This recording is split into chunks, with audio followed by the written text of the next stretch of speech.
Balochistan is on the boil. Rich in resources but long plagued by unrest, the region is now at the center of calls for independence, protests against enforced disappearances, and growing concerns over foreign interference. And now a Baloch leader has written to India's foreign minister seeking help. Aman Kumar Himanshu has more. Mir Yar Baloch, a Baloch leader, human rights activist and writer who currently serves as a representative for the Free Balochistan movement, has written a letter to External Affairs Minister S. Jaishankar. In it, he has raised the alarm over a strategic alliance between Pakistan and China. He has claimed that China could deploy its troops on Baloch soil, warning that such a deployment, occurring without the consent of the 60 million Baloch people, would be a grave challenge to regional sovereignty.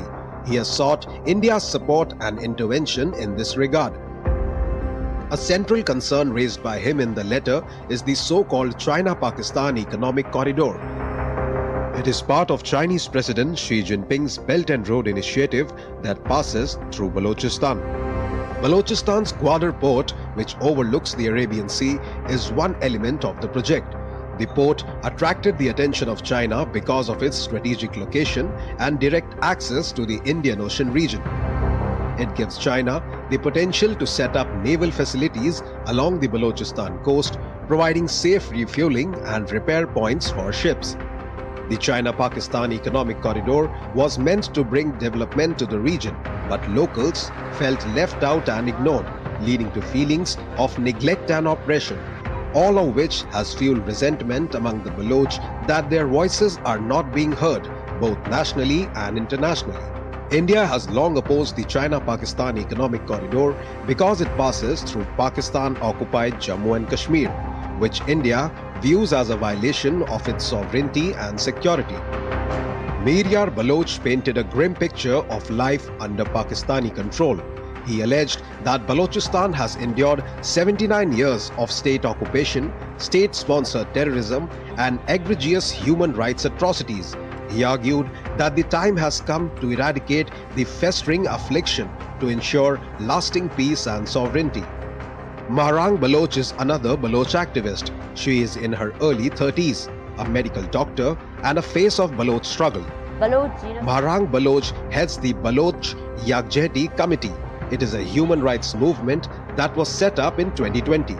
Yagjeti means unity or solidarity.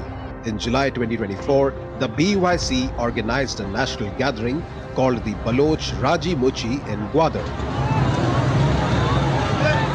In December 2023, it organized a Baloch Long March, a 1,600-kilometer long peaceful protest from Turbat in Balochistan to Pakistan's capital Islamabad to demand justice for the extrajudicial killings and enforced disappearances of Baloch people.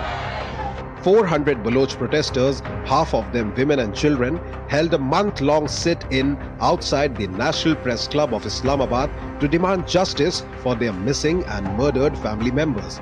Mahrang Baloch was arrested in March 2025. She continues to remain in jail.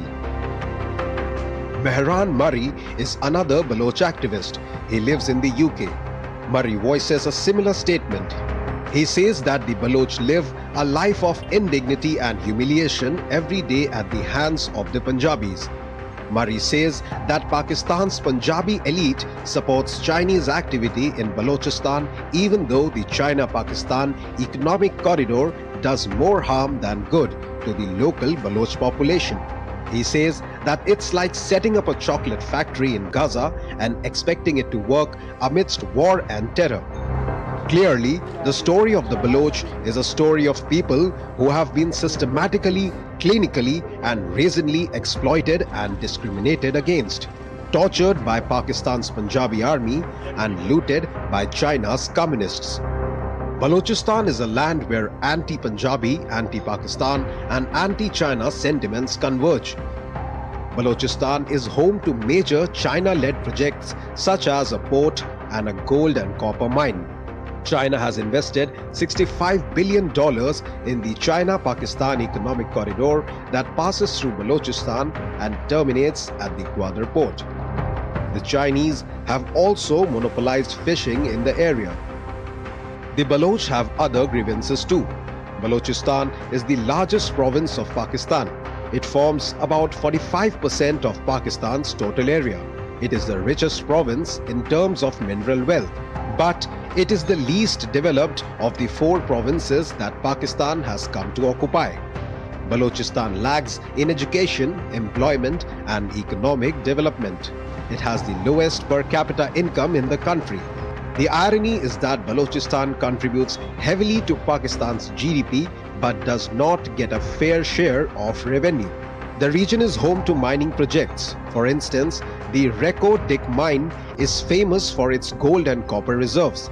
It is believed to have the world's 5th largest gold deposit.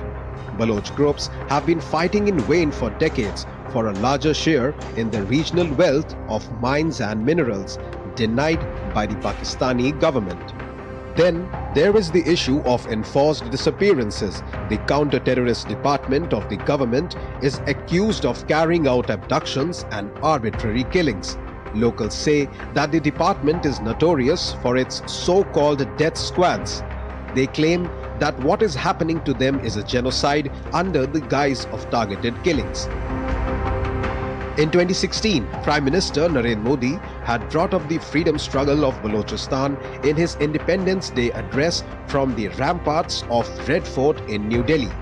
पिछले कुछ दिनों से बलूचिस्तान के लोगों ने, गिलगिट के लोगों ने, पाक ऑक्युपाइड कश्मीर के लोगों ने, वहां के नागरिकों ने जिस प्रकार से मुझे बहुत बहुत धन्यवाद दिया है, जिस प्रकार से मेरा आभार व्यक्त किया है, मेरे प्रति उन्होंने जो सद्भावना जताई है, दूर दूर बैठे हुए लोग, जिस धरती को मैंने देखा नहीं है, जिन लोगों को विषय में मेरी कभी मुलाकात नहीं हुई है, लेकिन ऐसे दूर सुदूर बैठे हुए लोग हिंदुस्तान के एक प्रधानमंत्री को अभिनंदन करते हैं, उसका आदर करते हैं, तो मेरे 125 करोड़ देशवासियों का। In his letter, Mir Yar Baloch praised India's actions under Prime Minister Modi, particularly Operation Sindoor, which followed the 22nd April 2025 Pahalgam terror attack. He described Operation Sindoor as a display of courage and a commitment to regional security. He highlighted the deep-rooted historical and cultural ties between India and Balochistan, citing sacred sites such as the Hinglaj Mata temple as symbols of a shared heritage. He also called for tangible reciprocal cooperation to mitigate concealed threats. Following a declaration of independence in May 2025, Baloch nationalist leaders are now preparing for a 2026 Balochistan Global Diplomatic Week to engage directly with the international community. Aman Kumar Himanshu for DD India.